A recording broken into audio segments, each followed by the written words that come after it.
भारतीय संविधान का कौन सा अनुच्छेद बच्चों के शोषण के विरुद्ध मौलिक अधिकार से संबंधित है? ठीक है, तो ये इसका आंसर हो जाएगा डी, अनुच्छेद 24, जो कि बच्चों के शोषण के विरुद्ध अधिकार प्रदान करता है। नेक्स्ट क्वेश्चन है, निम्न में से किस एक अधिकार को डॉक्टर भीमराव अंबेडकर द्वारा संविधान की आत्मा कहा गया था? तो ये इस टाइप के क्वेश्चन एक पहले आ चुका है।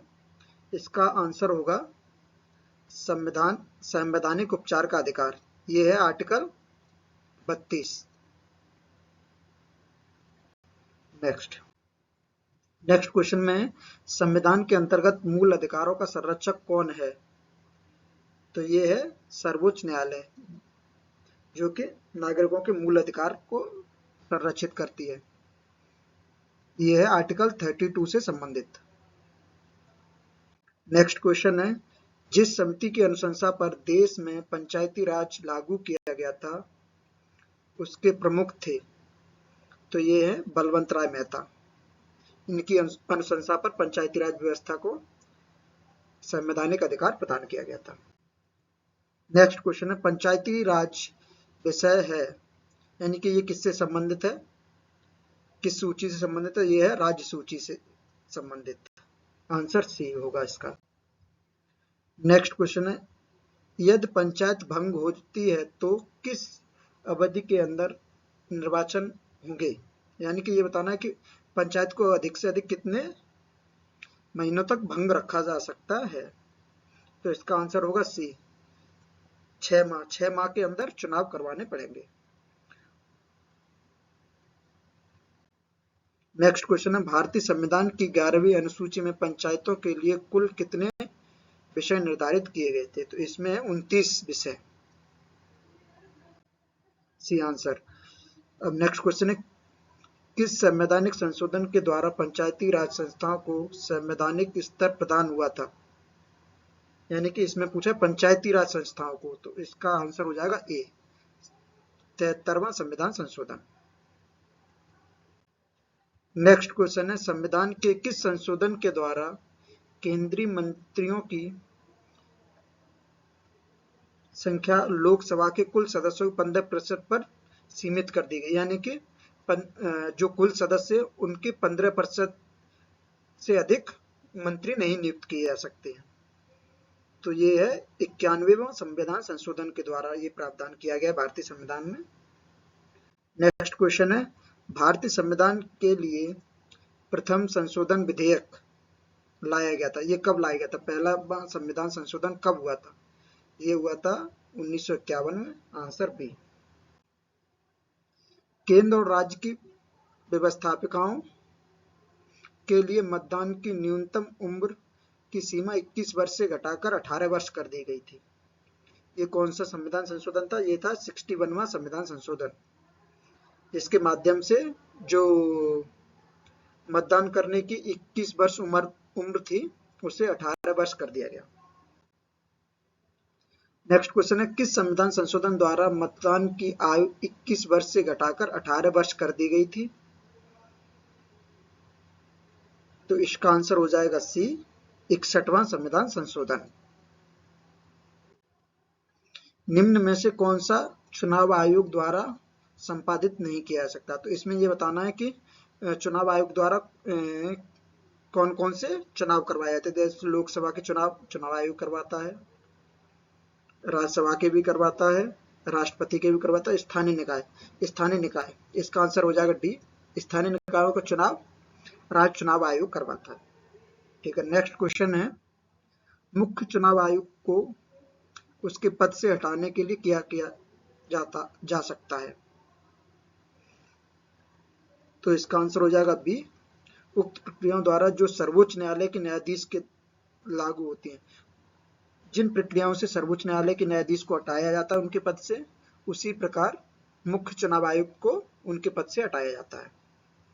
नेक्स्ट क्वेश्चन है, भारत के मुख्य निर्वाचन आयुक्त की पदावधि क्या होती है? इसका आंसर है सी, 6 वर्ष या 65 वर्ष की आयु, जो भी पहले हो जाए इनमें से, या 6 वर्ष पहले हो जाए या उनकी एज 65 से ऊपर हो जाए। नेक्स्ट क्वेश्चन है, भारत का संविधान निम्नलिखित अनुच्छेदों में से किस एक के अंतर्गत एक निर्वाचन आयोग का प्रावधान करता है? तो इसका आंसर हो जाएगा डी, अनुच्छेद 324 के अंतर्गत भारत के निर्वाचन आयोग का गठन किया जाता है। नेक्स्ट क्वेश्चन है, संघ लोक सेवा आयोग द्वारा अपना वित्तीय प्रतिवेदन सौंपना होता है। संघ लोक सेवा आयोग अपना वित्तीय वार्षिक प्रतिवेदन किनको देता है? यह भारत के राष्ट्रपति को अपना प्रतिवेदन देता है। फिर भारत का राष्ट्रपति संसद के फ्लोर पर रखता है। नेक्स्ट क्वेश्चन है, भारत के संविधान के निम्न में से किस अनुच्छेद के अंतर्गत संघ लोक सेवा आयोग और राज्य लोक सेवा आयोग का प्रावधान किया गया है? ठीक है, इसका आंसर हो जाएगा ए, अनुच्छेद 315। नेक्स्ट क्वेश्चन है, भारत में मानवाधिकार संरक्षण अधिनियम कब लागू हुआ था? तो इसका आंसर हो जाएगा 1993, डी। योजना आयोग का अध्यक्ष कौन होता है? तो ये 2015 से प्रारंभ किया गया था। योजना आयोग की जगह पर नीति आयोग। तो इसका आंसर हो जाएगा बी, प्रधानमंत्री होता है, वो इसका अध्यक्ष होता है। नेक्स्ट क्वेश्चन है, निम्न में से कौन सा एक संवैधानिक संस्थान निकाय नहीं है? यानी कि एक संवैधानिक संस्था नहीं है। तो इसमें वित्त आयोग भी संवैधानिक है, लोक सेवा आयोग भी और चुनाव आयोग। ये आर्टिकल 324 से संबंधित है। तो इसका आंसर हो जाएगा बी, योजना आयोग। इसका संबंध संवैधानिक संस्था से नहीं है। निम्न में से कौन सा केंद्र और राज्यों में राजस्व बंटवारे के लिए मापदंडों की अनुशंसा करता है? यानी केंद्रों और राज्यों के बीच जो कर संग्रहित होता है उसका बंटवारा कौन करता है? ये करता है वित्त आयोग। Answer A. निम्न में से भारतीय संविधान के किस अनुच्छेद का उपयोग अभी तक नहीं किया गया है? तो इसका आंसर हो जाएगा डी, ये है वित्तीय आपात। यानी कि अभी तक वित्तीय आपात भारत में कभी लागू नहीं हुआ है। आपातकालीन की घोषणा की स्वीकृति हेतु संसद के समक्ष रखा जाना आवश्यक है। इसका आंसर हो जाएगा 1 महीने के अंदर। Answer A. नेक्स्ट क्वेश्चन है, भारत में राष्ट्रीय आपात की घोषणा करने का आधार निम्न में से कौन सा नहीं है? यानी कि राष्ट्रीय आपात की घोषणा करने के लिए कुछ कारण होते हैं। उसमें युद्ध होगा, बाह्य आक्रमण होगा, सशस्त्र विद्रोह होगा। इसमें आंतरिक अशांति को खतरा, ये आपका सी इसमें नहीं शामिल है। तो इसका ऑप्शन सी सही होगा। नेक्स्ट क्वेश्चन है, सरकारिया आयोग की सिफारिश का संबंध है। यानी कि सरकारिया आयोग ने क्या सिफारिश दी है? ये दिए केंद्र और राज्यों के परस्पर संबंधों से संबंधित।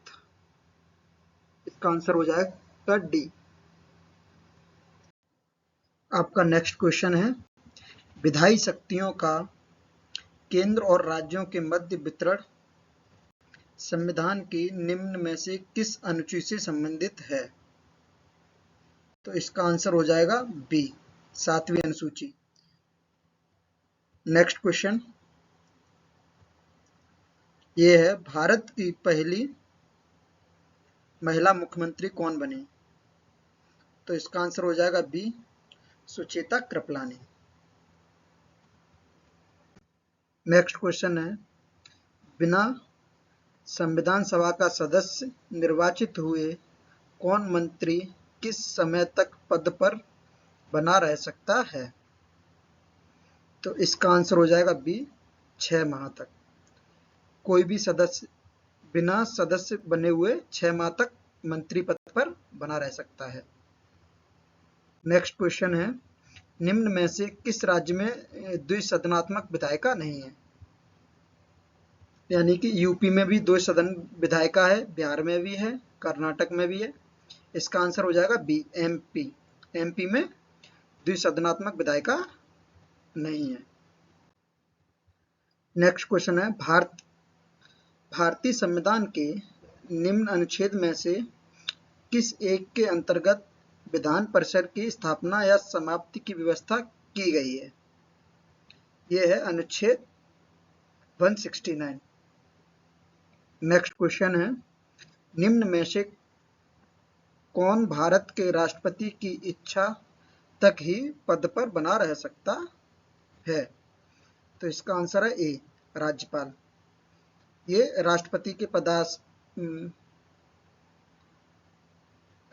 की इच्छा के आधार पर ही अपने पद पर रह सकता है। नेक्स्ट क्वेश्चन है, राज्य सरकार का कार्यकारी अध्यक्ष या संवैधानिक प्रमुख कौन होता है? तो ये होता है राज्यपाल। बी आंसर सही होगा इसका। नेक्स्ट क्वेश्चन है, संविधान के अंतर्गत उच्च न्यायालय से विधि के प्रश्न पर राय लेने का किसको अधिकार होता है? तो इसका आंसर हो जाएगा बी, राष्ट्रपति को ये अधिकार प्राप्त है कि वो उच्च न्यायालय से सिफारिश ले सकता है। नेक्स्ट क्वेश्चन है, भारतीय संविधान का संरक्षक कौन है? तो इसका आंसर हो जाएगा डी, सर्वोच्च न्यायालय। इस जैसा सेम क्वेश्चन पीछे भी एक कराया जा चुका है। नेक्स्ट क्वेश्चन है, निम्न में से किस बात में भारतीय संविधान के मूल ढांचे की अवधारणा प्रतिपादित की गई है? तो इसका आंसर हो जाएगा डी, ये संबंधित है केशवानंद भारती केस से। नेक्स्ट क्वेश्चन, केंद्र और राज्यों के बीच होने वाले विवादों का निर्णय करने की भारत के उच्च न्यायालय की शक्ति किसके अंतर्गत आती है? तो इसका आंसर हो जाएगा सी, मूल अधिकारिता के अंतर्गत होती है। नेक्स्ट क्वेश्चन होगा, भारतीय संविधान में तदर्थ न्यायाधीशों की नियुक्ति का प्रावधान है, यानी कि जो अतिरिक्त न्यायाधीश भारत के संविधान में प्रतिस्थापित किए जाते हैं, तो वो राष्ट्रपति की अनुशंसा पर सर्वोच्च न्यायालय में किए जाते हैं। आंसर ए हो जाएगा। सर्वोच्च न्यायालय के एक न्यायाधीश का त्यागपत्र संबोधित होता है, यानी कि सर्वोच्च न्यायालय का न्यायाधीश होता है, वो अपने पद से जब हटता है तो वो किसको अपना त्यागपत्र सौंपता है? तो इसका आंसर हो जाएगा ए, राष्ट्रपति को। नेक्स्ट क्वेश्चन है, लोक लेखा समिति अपनी रिपोर्ट प्रस्तुत करती है, यानी कि लोक लेखा समिति अपनी रिपोर्ट किसको देती है? वो देती है लोकसभा के स्पीकर को। आंसर हो जाएगा बी। नेक्स्ट क्वेश्चन, भारतीय संसद की लोक लेखा समिति के अध्यक्ष को कौन मनोनीत करता है? यानी लोक लेखा समिति के अध्यक्ष होता है, उसको कौन मनोनीत करता है? वो करता है लोकसभा का अध्यक्ष। नेक्स्ट क्वेश्चन है, भारतीय संसद की सबसे बड़ी समिति कौन सी है? यह है प्राक्कलन समिति। आंसर बी, इसमें 30 सदस्य होते हैं, 15 लोकसभा से, 15 राज्यसभा से। नेक्स्ट क्वेश्चन है, राज्यसभा में धन विधेयक प्राप्त होने के कितने दिनों के अंतर्गत इसे लोकसभा को वापस किया जाना चाहिए? इसका आंसर होगा बी, 14 दिन के अंतर्गत राज्यसभा को धन विधेयक वापस करना होता है लोकसभा को, अन्यथा ये राज्यसभा से पारित मान लिया जाता है। धन विधेयक भारत के संविधान के किस अनुच्छेद में परिभाषित किया गया है? तो ये है अनुच्छेद 110। आंसर होगा इसका बी ऑप्शन।